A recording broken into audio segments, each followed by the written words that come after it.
So over here, you can see that I got my picture right here. And if you're using Gmail for the first time, you may not see a picture there, but a letter. But however, if you want to change it out, then you can go around on the settings and click on see all settings. And once you scroll down, here you can see my picture is an option.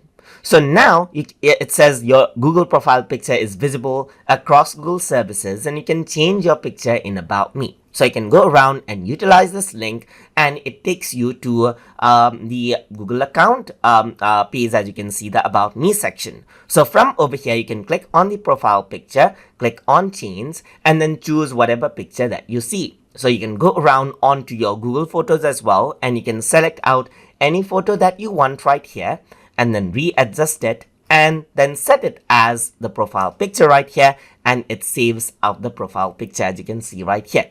So now it says the profile picture will update soon, and then it has been updated. If I were to close it, you don't see it right here, but let me just go around over here onto inbox and refresh it out right here, and you can see the change getting reflected over here just like this.